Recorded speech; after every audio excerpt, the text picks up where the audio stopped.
I've been waiting.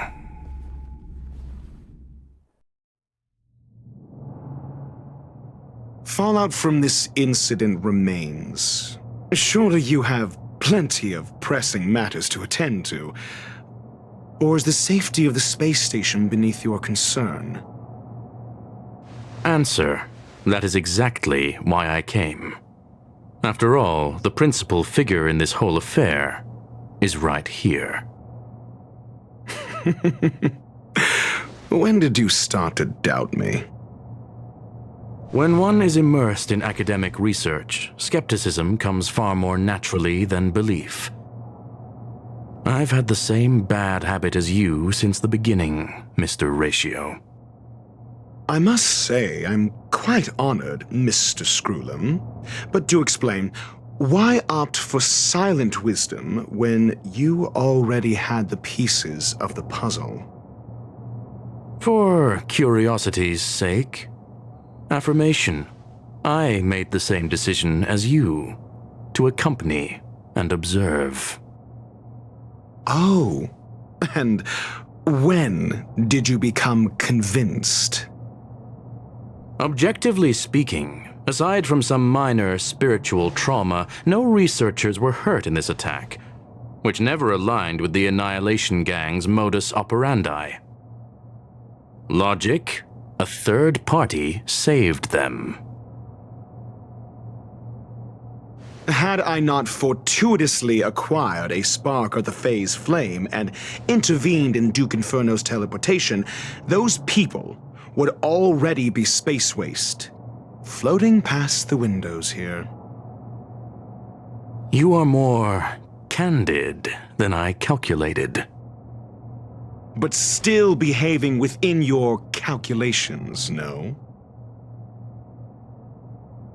One last question, Screwllum. Genius though you are, can you deduce why I did this? I cannot be sure and can only hypothesize. Helping the weak hints at the merciful instinct of a medical doctor, but maintaining a cool, detached observation reveals the strictness of a scholar. And pulling the strings from behind the curtain is akin to laying down the gauntlet to a genius. The ruler of planet Screwllum is indeed well versed in the human mind. It's a pity you're as much in the ivory tower as other geniuses. You still got one thing wrong. To stand aside and observe is the best treatment one can give. There is a disease called foolishness that is harder to cure than any ailment. The path of erudition has neither reason nor logic. While geniuses wander among the stars, the ordinary can't even trace their footsteps. Those less gifted have no choice but to walk alone, enduring a lifetime of tumbles and triumphs. But even a life marked by failure is a life worth living. It is only in moments of solitude and despair, when help is absent, that fools grasp how to pick themselves up. I have a fastidious nature. I cannot stand fools, idiots, or imbeciles. Seeing them fills me with dread. Regrettably, this space station is just like the Intelligentsia Guild, devoid of geniuses and filled with mediocrity. You wish to uproot the researchers' blind worship of geniuses. I am only laying out my questions.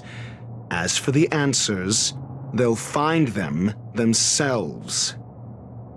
Pursuit tinged with negativity is still pursuit, and it is capable of leading us to the right conclusion.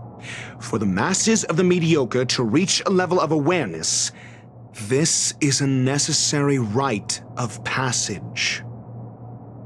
You are indeed more like a medical doctor than a scholar. As for the spark I leave behind, I believe Asta will deal with it properly. it is also a lesson I left for her. With that, I take my leave. I look forward to future encounters with such brilliant minds. Let's hope they're as memorable as those we had today.